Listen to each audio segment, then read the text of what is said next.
Hello भाई and बहनों, हमारे प्यारे रसगुल्लों, रसभरियों एवं छेना बर्फियों। सुनो, आज ध्यान से देखो। हम लोग क्या करेंगे आज? वंशागति तथा विविधता के सिद्धांत, जो कि चैप्टर 4 का है, वो भी 12th का। आज हम लोग इसके बारे में अच्छे से पढ़ेंगे, इसको घोल घोल के पी जाएंगे। सबसे बढ़िया देखिए आज वंशागति तथा विविधता, ये क्या होता है? वंशागति और विविधता होता क्या है?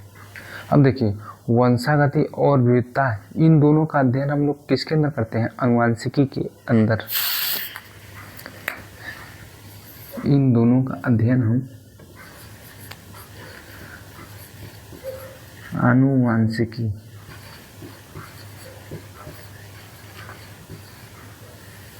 आनुवांशिकी के अंदर हम लोग किसका अध्ययन करते हैं? वंशागति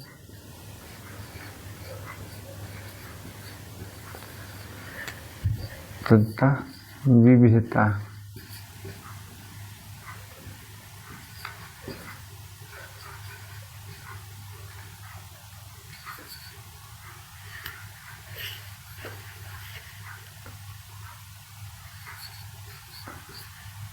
विविधता, ठीक है, विविधता, यहाँ भी विविधता,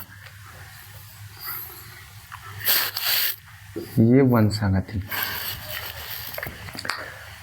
अभी समझिए कि क्या होता है। ये है वंशागति। वंशागति ये होता है कि जैसे जनक हो गया और संतति हो गया। जनक और संतति, यानी जनक से जो लक्षण संतति में जाएगा वो भी मिलता जुलता, यानी समान लक्षण, वो क्या कहलाएगा? वंशागति।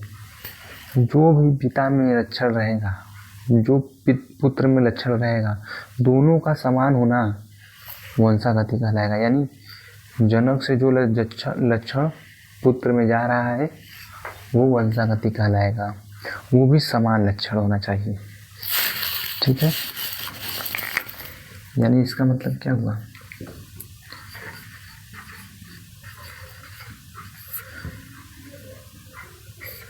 जनक तथा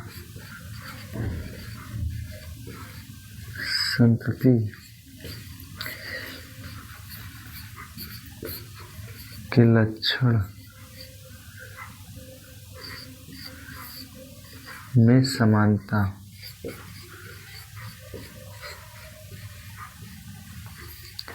ठीक है। इतना समझा? जनक और संतति के बीच के लक्षण समानता जो हुआ वो क्या कहलाएगा? वंशागति। अब विविधता क्या होता है? विविधता समझिए क्या होता है।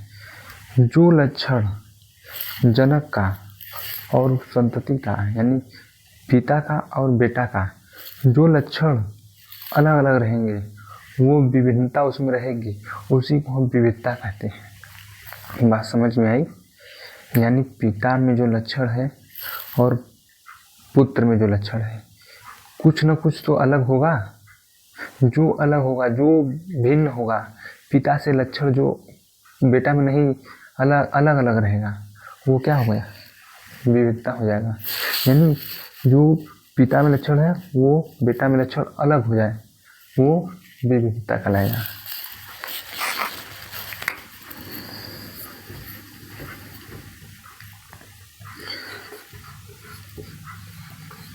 जनक और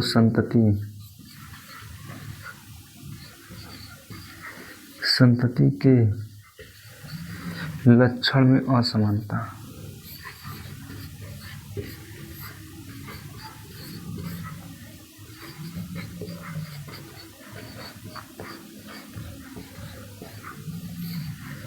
देखा? ई जे समझ गन, ओके, ई बात समझ में आ जाई कि ई वंशागति का होला और विविधता का होला। समझ गए आप लोग? तो ध्यान से देखला। और ई देखा, ये आनुवांशिकी का इकाई का वंशागति, ये क्या है? ये इकाई है।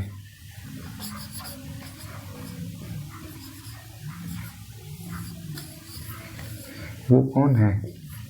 आनुवांशिकी का इकाई वंशागति। बात समझ में आई? इतना बात समझ गए। अब देखिए अनुवांशिकी के बाबू क्या है, यानी कि वंशागति और विविधता का बाबू तो अनुवांशिकी हो गया ना। अब अनुवांशिकी का पिता क्या है, अब बोला जी ना फादर ऑफ अनुवांशिकी कौन है, अनुवांशिकी के पिता।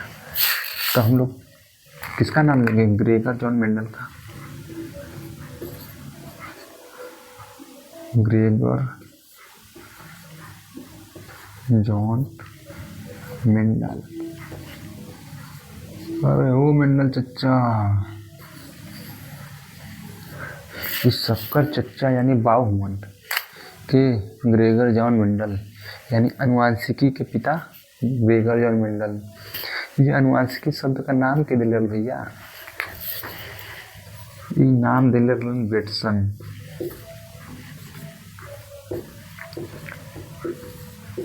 बेटसन ने क्या दिया था, अनुवांशिकी शब्द दिया था नाम।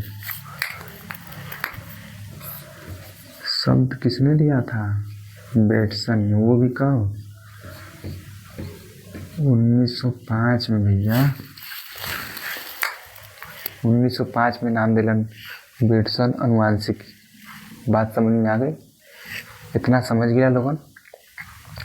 तो अब हम लोग एक आगे चले जी, इतना उतरबा तो उतार ला। अब देखा हम मिटावे जाती,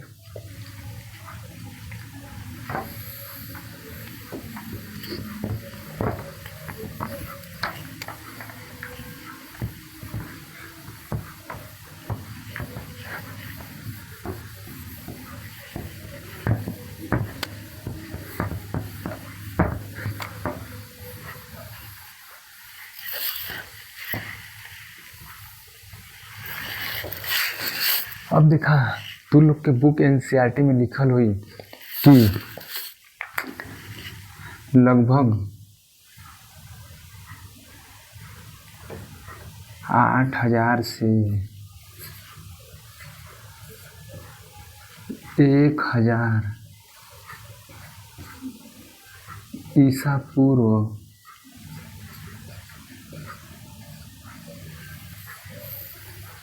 ये ज्ञान हो चुका था क्या, कि कुछ न कुछ एक पीढ़ी से दूसरी पीढ़ी में जा रहा है, लेकिन उन लोगों को वैज्ञानिक तौर तरीके से कुछ नहीं मालूम था।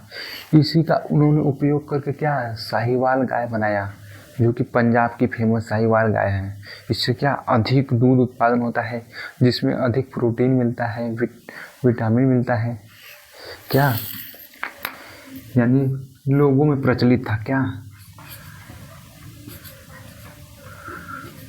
लोगों को जानकारी था।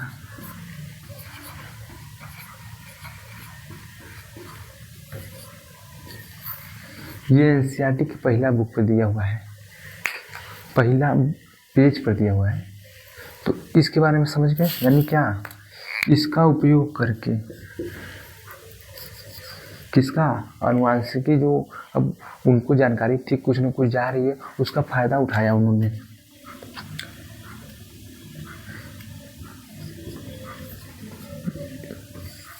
इसका उपयोग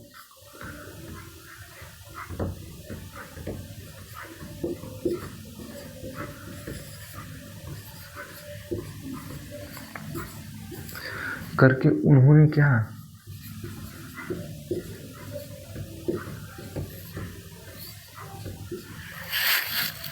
अब जंतुओं में क्या कराया, संकरण कराया, वो भी किस तरीके से, अच्छे अच्छे नस्ल की जो जानवर थे उनको क्या, उनको देखा पहचाना और उनके बीच क्या नया नया उत्पादन कराया।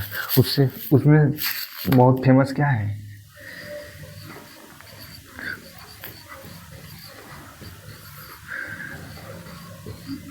पंजाब की साहिवाल।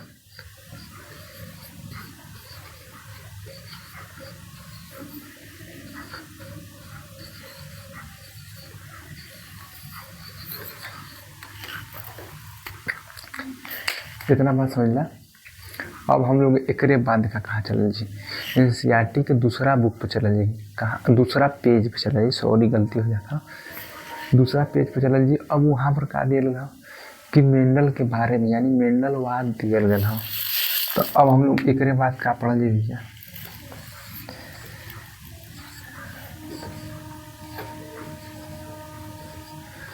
मेंडलवाद।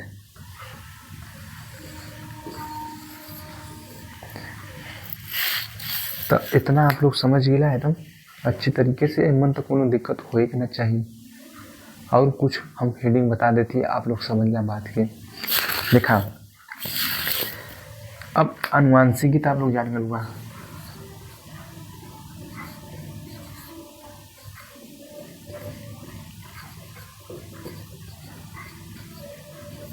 ई समझ गिला, ई समझ गिला, ई समझ गिला, ई समझ गिला। और ई जो हुमन मेंडल इनकर के हो, इनकर पिता हुमन मेंडल, यानी पिता के बा मेंडल। अब एक नाम के दिल रहल, यानी शब्द किसने दिया था? बेटसन ने, वो भी 1905 में। अब चूंकि अब ये सब के तो पिता हो गए, अब मानव अनुवांशिकी का पिता के है? के बा बतावा? मानव अनुवांशिकी का पिता गैरोड हुमन, गैरोड। ह्यूमन की, ह्यूमन अनुवांशिकी का, ह्यूमन के गैरोड।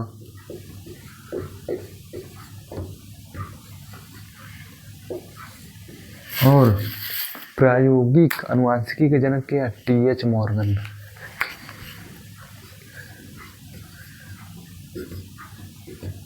प्रायोगिक अनुवांशिकी की जगत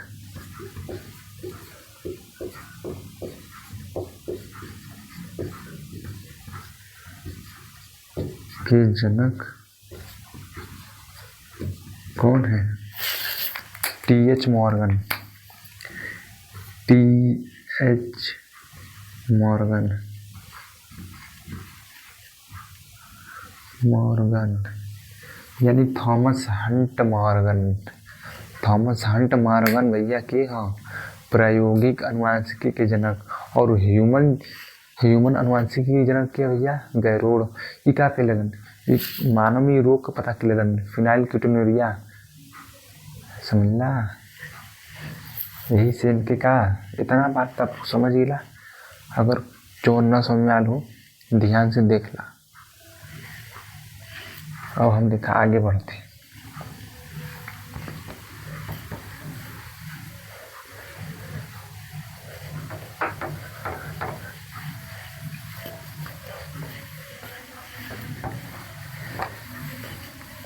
अरे यार भोजपुरी गाना बजत हमर तबा।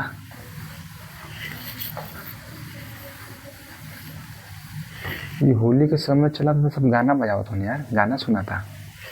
छोड़ा ओके, देखा इधर ध्यान ना।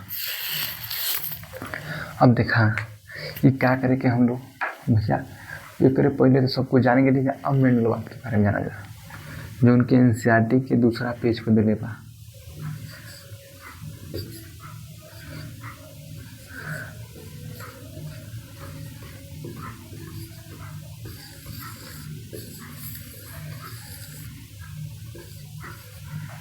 मेंडलवाद का मतलब का? मेंडल के द्वारा कहल गल शब्द, यानी मेंडल को जोन जोन शब्द कहायल गल है उ का मेंडलवाद कहलाई। यानी मेंडल के बारे में हम लोग अध्ययन करल जो का मेंडलवाद। इतना बात समझला? अब देखा ये मेंडल के रहल भैया, मेंडल रहल पादरी, चर्च का पादरी रहलन। इनकर जन्म कब भलल भैया?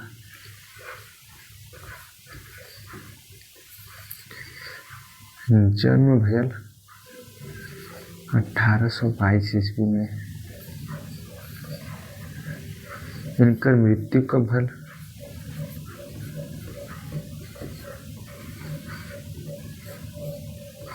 1884 ईस्वी में। ठीक, ये बस खाली 62 साल जिंदा रहलन। कितना? 62 साल। ठीक, अरे भैया जोड़ ला घटा ला, जोड़े ना आवेला घटा ना ना, देखना 62 साल लिखल बा। अब ध्यान दा कि इतना समझ में जिंदा रहलन। अब देखा ई क्या कइलन, ई रहलन का चर्च का पादरी।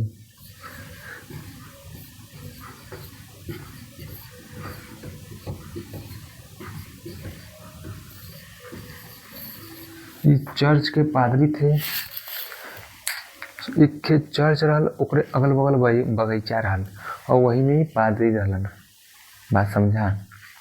एक तो चर्च था, उसके अगल बगल बगीचा था, खेत बागवानी था और उसी के ये पादरी थे। ठीक, अभी क्या कैलन, ये गैलन घूमे कहाँ, अपने अगल बगल बगीचवा में यानी बागवानी में यानी बगीचे में।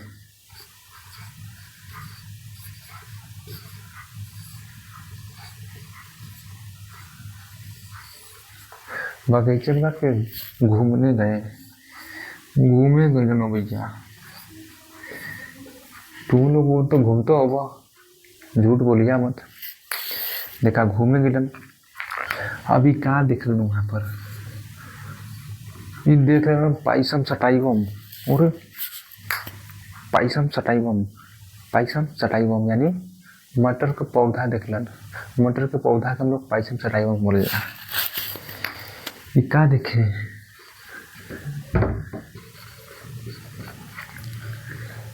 पाइसम सटाइवम,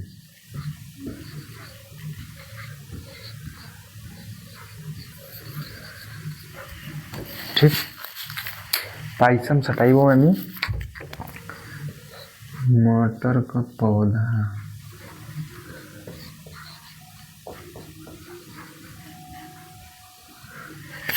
मटर का पौधा देखलन, ओके का किलन, ये मटर के पौधा के लिए कहाँ, अपने लैब में, लेबोरेटरी में, लैब में, अपने लैब में लेके का किलन, एपर अध्ययन कैलन, यानी एपर का परीक्षण कैलन। वो भी अध्ययन कै साल तक कैलन, 7 साल तक। इस पर कितने साल तक अध्ययन किए, लैब में 7 ईयर तक अध्ययन किए। वो भी कब से कब तक, 1856 से 1863 तक। इस 7 साल तक अध्ययन वही तो मटर के पौधा बगीचा से उठा के ले गए। अब वही में वही के वंश से मार खेलत कूदत यानी का ऊपर परीक्षण कर के ऊपर ब्यूरो लिख के कैसे क्या होता, फिर ऊपर रंग देख के ऊपर लंबाई देख के सब वही में, बस खाली 7 साल तक। सोच ला कितना लंबा समय होगा। यहाँ 1-2 साल पढ़े में कई कर्म हो जाता, यहाँ ये 7 साल परीक्षण कैलन। अब देखा 7 साल परीक्षण कैलन, अब ओकरे बाद का करेंगे, ओकरे बाद कैलन जब परीक्षण कैलन तो सबके बताइए नहीं भैया कि हम परीक्षण कर लेली। ओकरे बाद का कैलन, इन नियम प्रतिपादित कैलन, इन नियम बतैलन कि भैया मटर के पौधा में ऐसे ऐसे करवा तो ये हुई। ये का कैलन, नियम प्रतिपादित, वो भी कौन सन में, 1865 में। इन्होंने क्या किया, अपना नियम प्रतिपादित किया।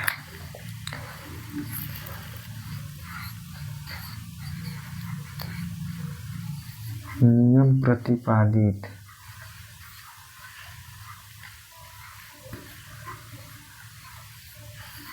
इस 7 साल का अध्ययन करने के बाद नियम बना देंगे कि भैया हम मेंडल है, ये हमारा नियम है और हम 1865 में ये नियम लागू कर थी।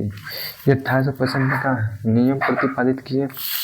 उसके बाद क्या हुआ, इनका नियम प्रचलित नहीं हुआ, इधर उधर संचार के माध्यम से फैल नहीं पाया। उस टाइम संचार का माध्यम कुछ था ही नहीं, संचार का माध्यम कम था उस टाइम। मेंडलवाद नहीं था उनका, जो था ये मेंडलवाद नहीं था, डार्विनवाद उस टाइम था। डार्विनवाद का ध्यान लोगन पर रहा, इधर डार्विनवाद की तरफ। एक तो ये का गणिती का उपयोग करना अधिक, यही की वजह से इनका प्रचलित नाम है सही से। इनका फेलियर का क्या कारण है,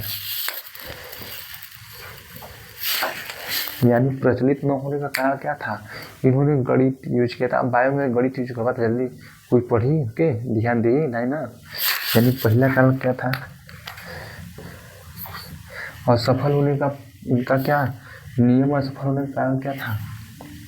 पहला गणितीय उपयोग,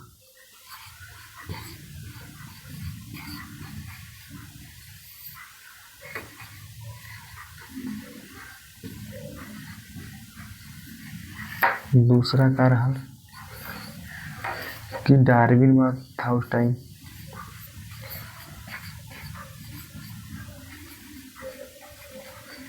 आधा लोग का ध्यान डार्विन मत की तरफ रहा।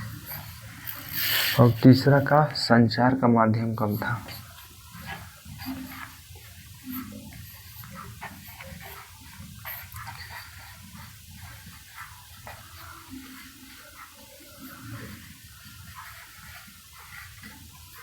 कम था। देखा भैया लौकत ना आया तो हम बोल रहे सुन ला।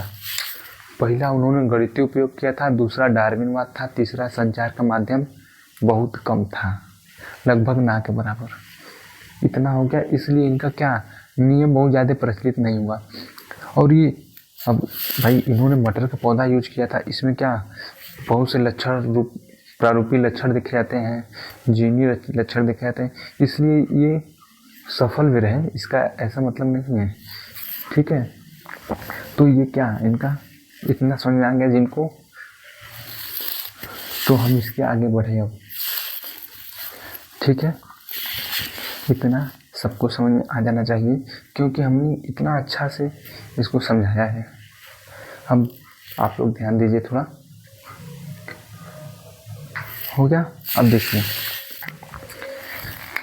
भाई 1865 के बाद इतना 1884 में का किलन टपक दिलन ऊपर, यानी 1884 में कहाँ स्वर्गवास हो गए।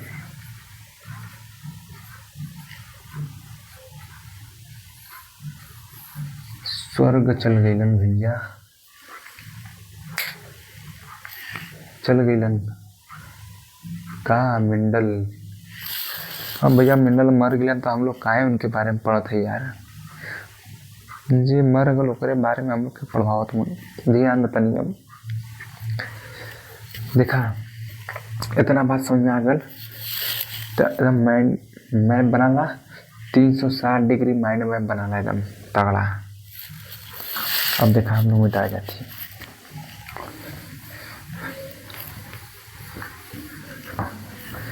हम लोग हम धीरे धीरे मिला तो पढ़ जाला एकदम धीरे धीरे आराम से पढ़ा।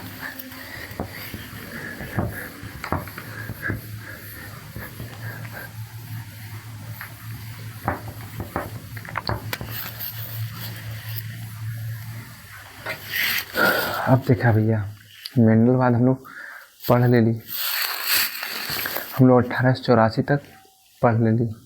अब देखा अब यानी कि 1884 में मेंडल तक स्वर्गवास हो गए। अब एकरे 16 साल बाद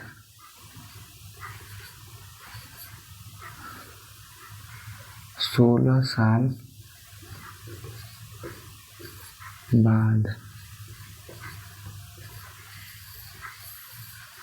यानी मेंडल के 16 साल, मेंडल की मृत्यु के 16 साल बाद अब क्या ये 3 वैज्ञानिक लोग हैं वो फिर से इनका का खोज करे लगे हैं।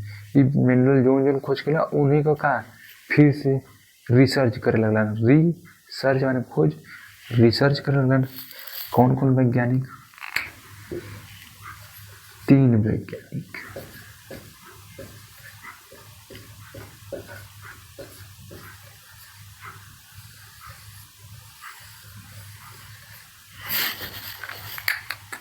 के भैया ये हमन पहला, ये हमन दूसरा का, ये हमन तीसरा का। अब देखा पहला नाम बताइबा तुम लोग, डी ब्रीज के जानल है।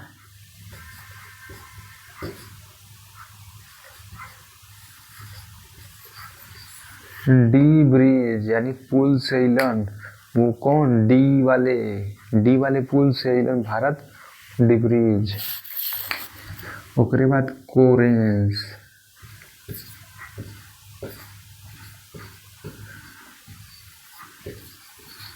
कोरेंस यानी का करेंसी यानी कोरेंस। डी ब्रिज से अइलन करेंसी लेके, वो भी कौन सी,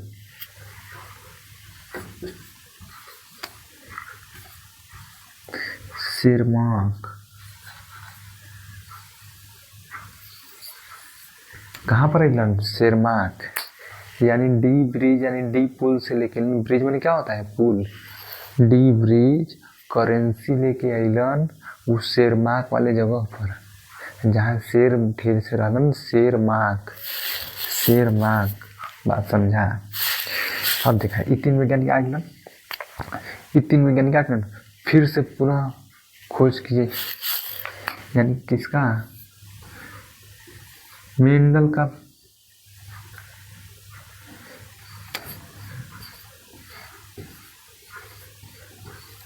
मेंडल द्वारा खोजे गए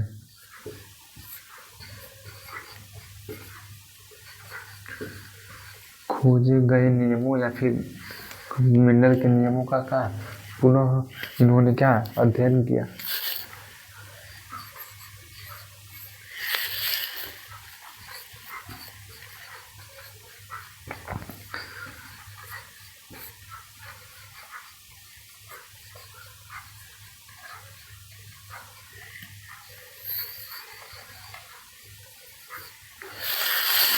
तीन वैज्ञानिक क्या कलन, खोजल फिर से मेंडल का पूरा रिसर्च कलन और कहलन अरे बप्पा ये तो मेंडल बहुत महान व्यक्ति रहलन, ये तो हम लोग 16 साल पहले ही तो बता के चल गए कि भैया आनुवांशिकी के बारे में वहाँ ढेर का चीज बक के चल गए यहाँ ये कुछ को कोई लोग के पते ना बा। ये तीनों वैज्ञानिक का कहलन अरे भैया अरे चच्चा मेंडल चच्चा तो बहुत महान व्यक्ति रहलन। बात समझा। ये तीन लोग मिल के कहा मेंडल चच्चा के बारे में बतैलन। अब देखा, अब तो ई कौन सन हो गल, ई सन हो गल 19 साल, यानी 1900 हो गल। 16 साल बाद कितना हो गल, 16 साल बाद कितना हो भैया, 1900 का समय चले लगल ना, तो ई कब हो गल, 1900 में ई लोग का कहानी हो गल। ठीक। अब ओकरे बाद का भेल कि ई तो सब कुछ बता देन कि भैया 1900 तो ई बात रहा। अब देखा ई लोग का किलन कि मेंडल देखा, मेंडल बता दिलन का चीज अनुवांशिकी के बारे में, यानी एक पीढ़ी से दूसरी पीढ़ी कुछ न कुछ तो जात हो, लेकिन ओके कुछ बतौलन नहीं, कुछ न कुछ जात हो। ओके का बोलन, कारक। यानी मेंडल क्या बोले थे,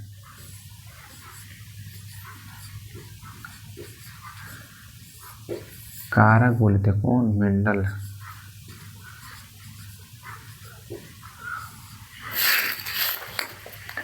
मेंडल कारक बोले थे। अब इन्हों लोग का कुछ न कुछ तो जाता, ये लोग भी का उसकर परिमाण ना दे पैलन, ये लोग मिल के परिमाण ओकर दे ना, बस कहलन कि कुछ न कुछ तो जाता। अब मेंडल के कारक बोलन। ठीक। अब वास्तव में तो कारक जीन होला, जीन यानी जोहानसन एक खोज कैलन, जीन के नाम दिलन। ठीक है। कारक का खोज मेंडल कैले मन मानला, ओके नाम के दिले जोहानसन, जीन दिले मन। अब देखा ये लोग इतना बतैलन कि भैया अनुवांशिकी एक पीढ़ी दूसरी पे कुछ न कुछ तो जाता। अब देखा कि 1900 तक सबके पता हो कुछ न कुछ एक पीढ़ी दूसरी पे जाता। अब ओकरे बाद कौन सा आई,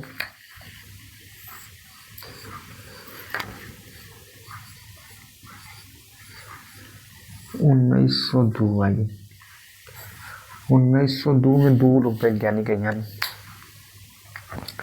1902 में दो वैज्ञानिक हैं के आई।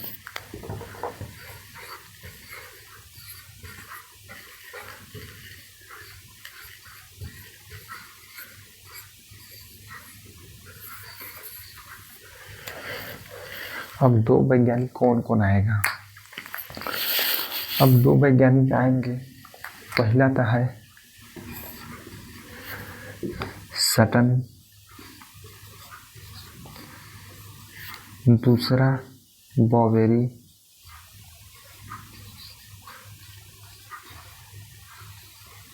दिख रहा है ना भैया, दिखेगा तभी मजा आएगा, ऐसे नहीं मजा आएगा। यानी सटन हो गलन और बॉबेरी हो गलन। ई का कहलन,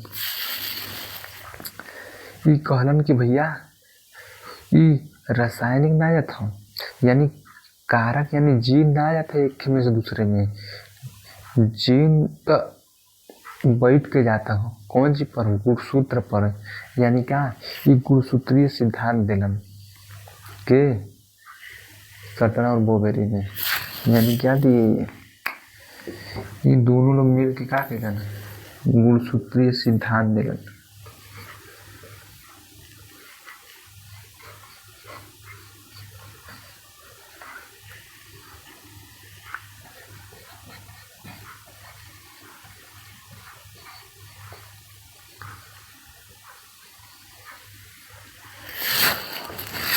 गुणसूत्रीय सिद्धांत यानी क्रोमोसोमीय सिद्धांत, ये हेडिंग है देखिए बुक में, एनसीईआरटी के बुक में लिखा होगा गुणसूत्रीय क्रोमोसोम का सिद्धांत। तो पहले 3 वैज्ञानिक दिए होंगे, फिर नीचे दिया होगा सटन एंड बॉबेरी। हाँ अब देखिए ये गुणसूत्रीय सिद्धांत दे दिए, इन्होंने प्रायोगिक प्रमाण नहीं दिया किसी ने, टीएच मॉर्गन इसके बाद अब आएंगे, TH Morgan, Thomas Hunt Morgan, उन्होंने क्या ड्रोसोफिला पर प्रयोग किया, तो तब उन्होंने क्या प्रायोगिक प्रमाण दिया। यानी क्या प्रायोगिक के जनक कौन थे, टीएच मॉर्गन, अभी लिखा था सबसे पहले। तो वही क्या, अब देखिए गुणसूत्रीय सिद्धांत का जो प्रायोगिक प्रमाण किसने दिया, टीएच मॉर्गन यानी थॉमस हंट मॉर्गन ने। 2 वैज्ञानिक, इन्होंने क्या बताया कि ये जीन नहीं जा रहा है एक पीढ़ी से दूसरी पीढ़ी में,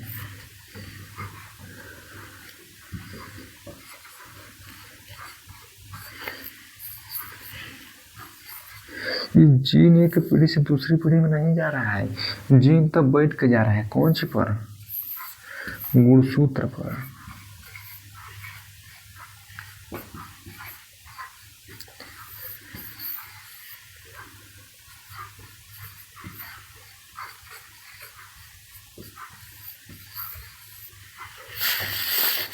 इन्होंने बोला ये क्रोमोसोमी सिद्धांत मतलब क्या, गुणसूत्र पर सिद्धांत यानी गुणसूत्रीय सिद्धांत।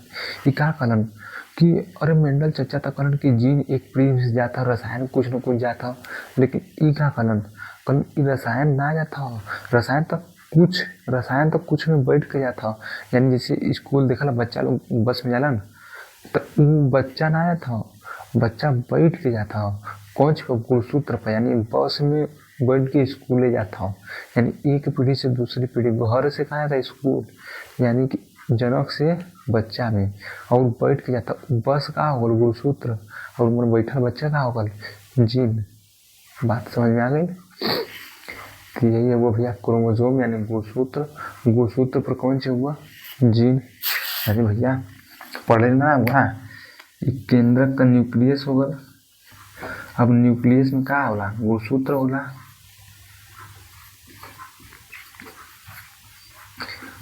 अब गुणसूत्र पर का होला, डीएनए होला। अब डीएनए पर का है, डीएनए का छोटा भाग काटे दी जीन होगा।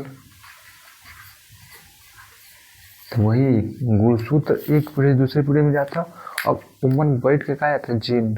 यह बात ये लोग का करें, 2 जने मिल के बतैलन, यहाँ हम अकेले बताओ थे, बात तो समझा तनी, वो महान उनके हम महान है, बतिए ना समझे तुम्हें लोग, क्या बताई है यार तुम लोग के। चला अब देखा आगे हम चला, टीएच मॉर्गन के लेक्चर बता तुम लोग के, आगे घुमावे लहरावे, लहरा नागिन लहरा,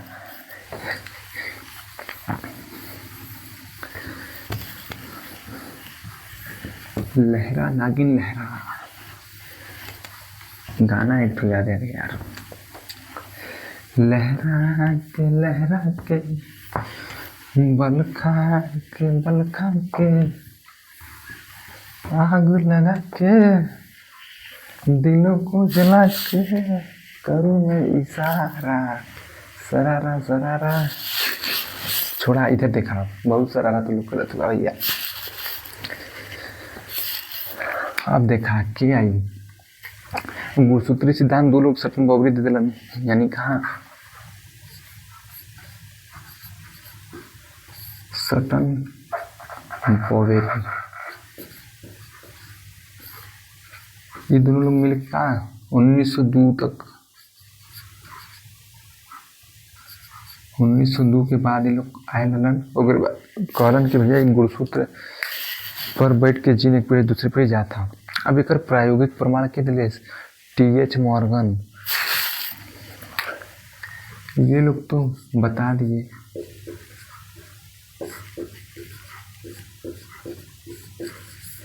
अब प्रायोगिक प्रमाण कौन दिया?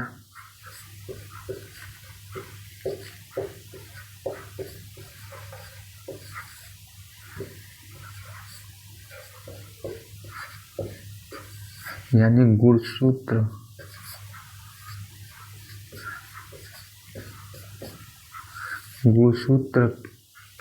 यानी क्रोमोसोम का प्रायोगिक प्रमाण सिद्धांत किसने दिया?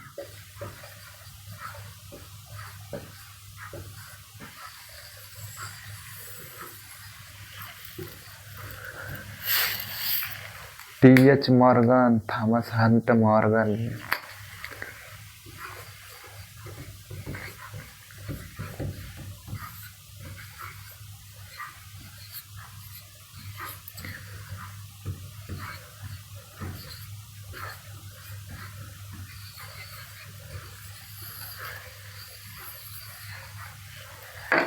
थॉमस हंट मॉर्गन ने दिया। ठीक है, इन्होंने कैसे बताया? ड्रोसोफिला पर का इन्होंने परीक्षण किया, उसके बाद इन्होंने क्या उसका प्रायोगिक का परीक्षण का परिणाम दिया। अब देखिए ये किस पर किए? ड्रोसोफिला पर।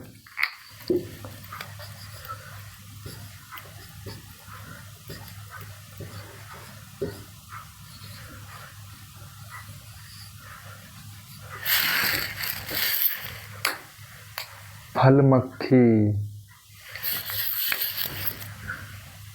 फ्रूट फ्लाई,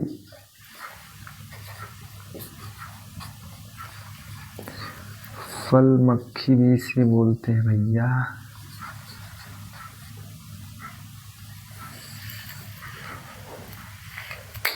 अब इन्होंने क्या किया? इन्होंने ये बताया कि अब देखिए यहाँ से हम लोग थोड़ा सा दिक्कत होगा आप लोगों को, यहाँ पर लिंकेज शब्द आएगा। अब लिंकेज शब्द हम लोग चूंकि जब द्विसंकर क्लास पढ़ लेंगे तब लिंकेज समझ में आता है, लेकिन हम पहले बता रहे हैं, थोड़ा सा समझिए, थोड़ा सा दिमाग लगाएंगे तब समझ में आएगा, नहीं तो क्या समझ नहीं आएगा, इसलिए ध्यान दीजिए। इसमें क्या होता है, इतना बात हम लोग समझ गए। देखिए इतना बात समझ गए तो अब हम बता रहे हैं। अब हम लोग कहाँ चलेंगे? फिर से देखिए मेंडल के पास चल रहे हैं। मेंडल का एकल संकर क्रास और द्विसंकर क्रास जब पढ़ के आएंगे तब उसके बाद लिंकेज यानी क्या जो ड्रोसोफिला पर है वो पुनर्योगज यानी लिंकेज पढ़ेंगे तब समझ में आएगा। बात समझिए थोड़ा, इतना समझ आ गया। अब देखिए चूँकि हम अभी बता दे रहे हैं, फिर इसके बाद आपको समझ आ जाएगा। ठीक है, इन्होंने क्या किया? ड्रोसोफिला पर शरीर लिया, क्या शरीर पीला लिया,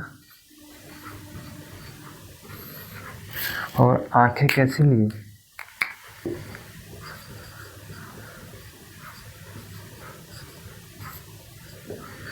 आंखें ली सफेद।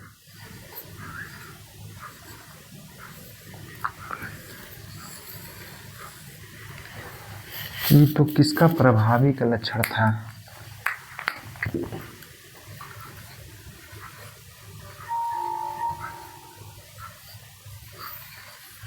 और अप्रभावी क्या लिया? अप्रभावी क्या लिया?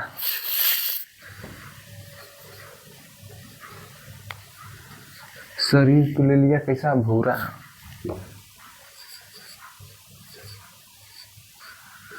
भूअर भूअर बाल रे हुरिलवा के। अब इसका कहा आंख ले लिया लाल।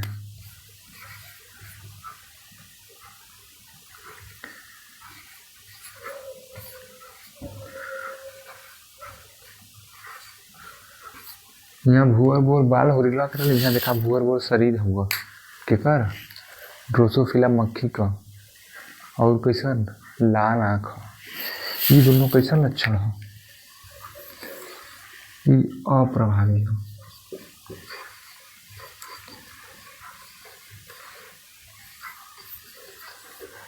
अब देखा इतना बात समझ गया तो अब एक बार हम फिर से रिवर्स लेके चले थी थोड़ा ध्यान दिया यहाँ से रिवर्स लेके चला थी बात समझा। अब देखा ये प्रभावी का होला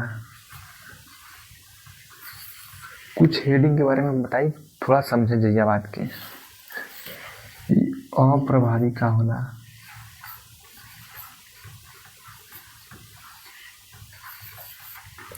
ठीक जीन का होला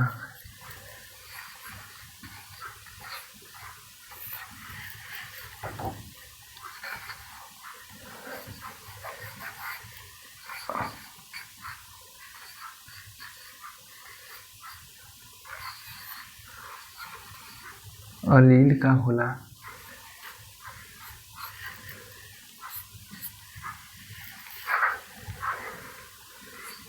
युग्म विकल्पी का होला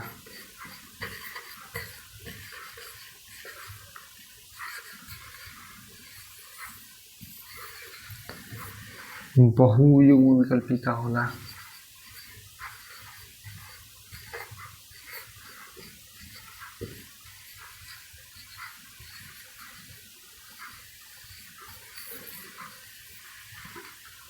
विषम युग्मनज का होला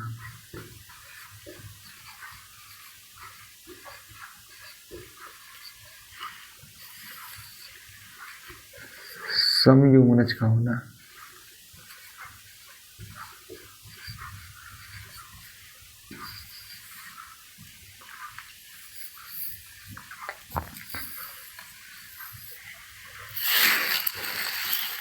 हम लोग इतना हेडिंग का है अब समझल जी बात की चूँकि यह बड़ी कठिनाई होला समझे हम लोगन की ये समझ गया समझना चैप्टर खत्म एक ध्यान से समझा चूँकि ये चैप्टर लंबा है इसे हम के 2 भाग में डिवाइड करब इस चैप्टर के 1 शॉट आज रही एक बाद फिर दूसरा शॉट दे दे ठीक तो इतना हम समझावत है ओकरे बारे में समझला ओकरे बाद फिर और हम आगे दूसरे चैप्टर में देव अच्छे से ठीक है।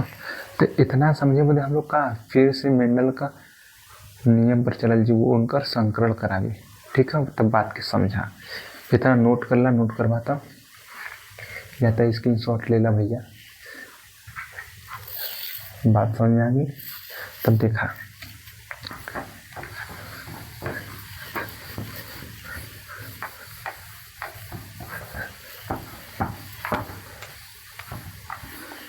चूँकि हमारे फोनवा में चार्जिंग कम बना हो भैया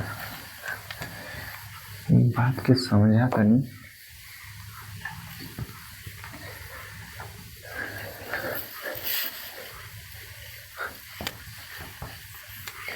अरे यार इसे तो गाना गजब बजावत होने यार तो दुलही रहे बेमान रहुआ सटल रहे वाला गाना बजावत हो होली के टाइम में ये सब गाना बजावलन हो। अब देखा अब हम फिर से मेंडल के पास समझ जी वो भी मेंडल के पास चले से पहले थोड़ा थोड़ा का हम लोग जानकारी ले लेते हैं कौन जी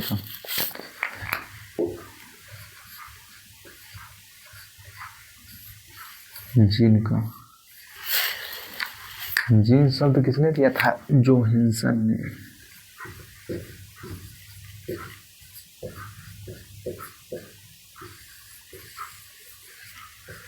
शब्द दिया था इसको मेंडल ने क्या बोला था कारक ठीक।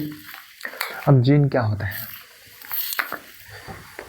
ये मान ले ये गुणसूत्र होगा ये डीएनए का 2 धागा होगा ये गुणसूत्र होगा अब ये डीएनए का धागा हम ले ली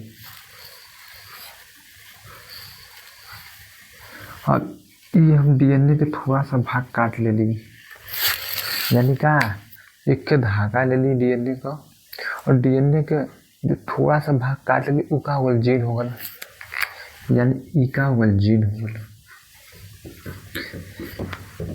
यहाँ काट ली ई का होगल जीन होगल, यहाँ काट ली ई का होगल जीन होगल। ठीक, इतना बात समझ ले, यानी का होगल जीन। अब देखा जीन का दो रूप होला, जीन का दो रूप होता है।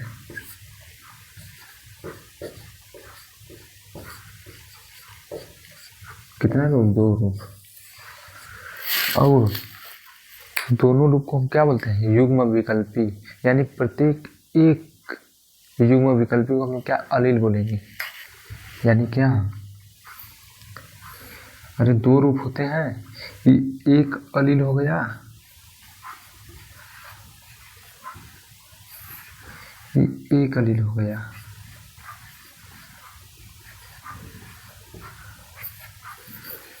यानी एक विकल्प एक विकल्प, दोनों मिलकर क्या है? युग्म बना लिए, यानी युग्म विकल्पी। बात समझ आया? यानी इसके अलावा कोई इसका विकल्प नहीं है, यानी एक विकल्प दो विकल्प, यानी युग्म विकल्पी। जीन के दो रूप होते हैं, प्रत्येक रूप अलील कहलाता है। जीन के दो रूप होते हैं, प्रत्येक रूप अलील कहलाता है। इतना बात समझ में आ गया? इसी को हम लोग क्या बोलेंगे? युग्म विकल्पी।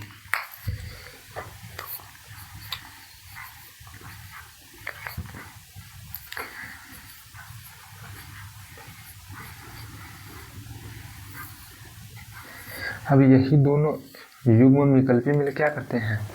लक्षण को निर्धारित करते हैं। क्या लक्षण निर्धारित?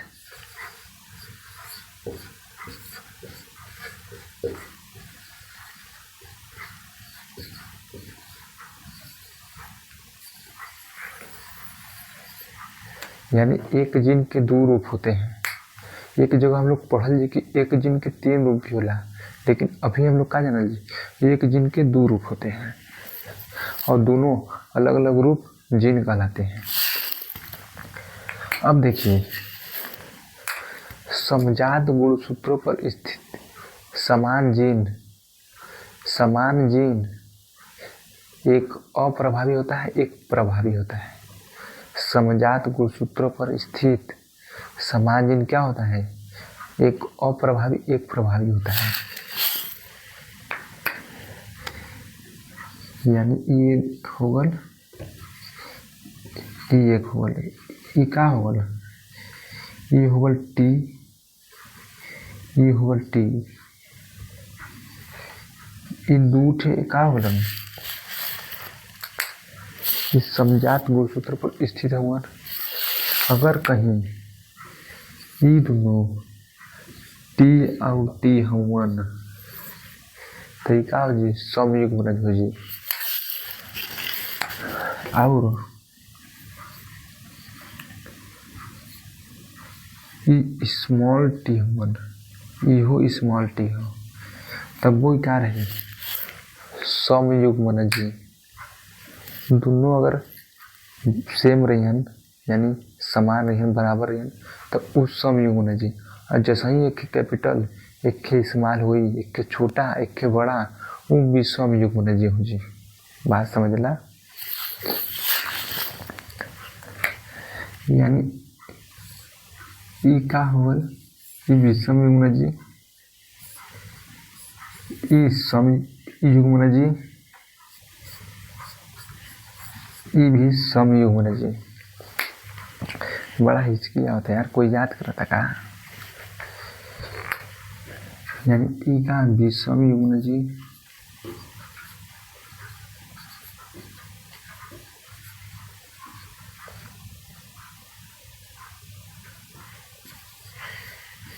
ई समयुग्म जी, ई भी समयुग्म जी। ठीक, अलील समझ लेला, युग्म विकल्पी समझ लेला, समयुग्मजी समझ लेला, विषमयुग्मजी समझ लेला। अब देखा प्रभावी समझ लेला, अप्रभावी समझ लेला। यानी क्या, समान गोसूत्रों पर स्थित जो भी अलील होते हैं, दो रोग जीन होते हैं, वो क्या एक दूसरे पर प्रभावित होते हैं या तो फिर अप्रभावित होते हैं। दो प्रकार के होते हैं, हमने बता दिया। ये क्या है, ये विषमयुग्मजी है, ये समयुग्मजी, ये समयुग्मजी। अब देखिए, अब हम लोग कहाँ चलेंगे, मेंडल का संकरण पर चल जाइए। मेंडलवाद पढ़ ले ही जा, अब मेंडल का संकर पर चल जाइए। इकट्ठे संकर दे, दो संकर, एक एकल संकर क्रास, एक द्विसंकर क्रास।